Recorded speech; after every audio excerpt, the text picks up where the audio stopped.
Hey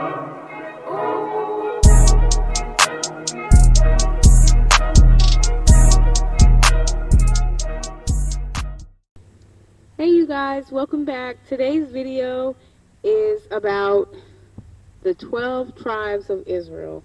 If you've ever wondered why you can deal with certain things better than people, or you have trouble with certain things, it is more than likely one of the tribes of Israel in your spirit that are dominating during that circumstance when you are taking action during the circumstance. And in today's message, we're going to go through the 12 tribes in order of which they were born, and we're also going to be going over the blessings that Jacob gave them. And you can find the order of their birth in Genesis chapter 29 and 30.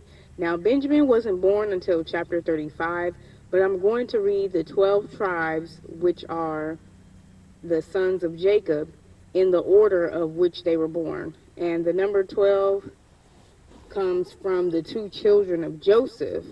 So first we have Reuben, then Simeon, then Levi, then Judah. Their mom is Leah, and then we have Dan, Naftali, Asher. Then we have Issachar, Zebulun, Joseph. And then Jacob's daughter Dinah was also born during this time. And then we have Benjamin, that was last born. After him, Manasseh and Ephraim were born. And those are all the tribes that were named. So let's turn to chapter 49, verses 3 through 28 are the blessings. And I'm just going to give what their name means and some of the traits of them. Reuben's name means, behold a son. Now, he pretty much struggled with maintaining self-control. He had problems with sexual sin. And when it was time for him to get his blessing, his father brought up the fact that he had slept with his concubine. So he was like, yeah, you slept with my girl. I don't know about you. And he was also the first to walk away from God in his tribe. Now we have Simeon and Levi. Simeon's name means to hear, and Levi's name means attached. He and Simeon were the two who went to kill the men at Shechem, because they raped their sister. And their prophecy was to be scattered among Israel because of their anger. Now, Simeon was more angry than Levi, and Simeon committed sexual sin with a Midianite woman. Next, we have Judah. His name means to praise. They were also always the first tribe to go into battle. And before they would go and do a shout of praise or some sort of praise in order for them to defeat the enemy. And that's how we must do. When we go into battle, we start to give praise to God for the victory. The next child's name is Zebulun, and his name means habitation. His prophecy was linked to bestowing blessings and the ability to profit through trade by the ocean, think like ship trades and things like that. Next, we have Issachar, and they didn't give a meaning for his name. I might have to look again, but that tribe understood the times, meaning they knew what to do in times of battle, and they knew what was the next thing to do. Very good with linking supplies with the strategies. And then next we have Dan. Dan means to rule or judgment. And now, the tribe of Dan spent a lot of time in idolatry, and they never really seemed to redeem themselves of that type of lifestyle, which is why they are not named in the book of Revelations as a tribe that is sealed to the Lord. And they are very artistic with metals and fabrics. And next we have Gad, which means fortunate, which basically was something that God would exhibit through them, meaning that this tribe would suffer attack but would always triumph because they were very skillful in battle, and they were very fierce. They were fierce as a lion and swift as a gazelle, as the blessing says. And they failed also due to idolatry, and so they also were scattered among the earth. Back then, that's what happened for them.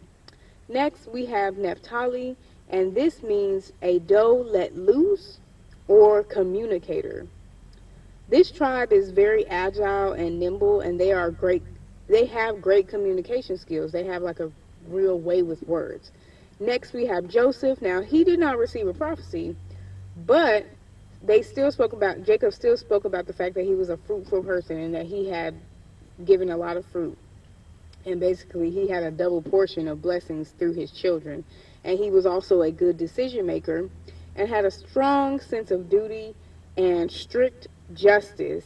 And he ruled with humility and with superb administration abilities. And next we have Benjamin. Benjamin was born in the promised land. He was the last one born, and his name means son of the right hand. And the blessings of this tribe meant that greatness would come from this tribe. Even in the midst of their pain, they will triumph. And next we have Asher. Now, he did not get a prophecy, but his name means happy. And that tribe lived peacefully among the tribes.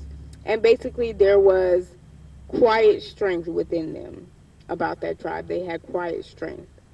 And they were blessed with every earthly blessing. And next we have Joseph's two children, which are Ephraim and Manasseh. And we know that Jacob blessed Ephraim as the one that was going to do greater than Manasseh. And we know that Manasseh is the oldest, and his name means to forget, to leap up and away. He received the blessing of just being a great nation. But Ephraim, his name means double fruit. And he was described as a mighty man of valor who rejoices in the Lord. And he also was described as an archer. And the tribe of Ephraim is described in the book of Hosea as having a lot of idolatry and unfaithfulness and iniquity. And they're described as a dove going from place to place for help, and as a wild donkey intent on pursuing their passions. Now, these are all the 12 tribes, and we have a piece of all of these tribes in our spirit, but some of them dominate our days more than others, and that's because we come from Father Abraham. I encourage you today to take some time to basically seek God to find out what tribe dominates your spirit. Let me know in the comments below what tribe you're from. Tomorrow, I will be going over the months of the Hebrew year, so that way you can have a better understanding of the tribes even more. And you guys be blessed.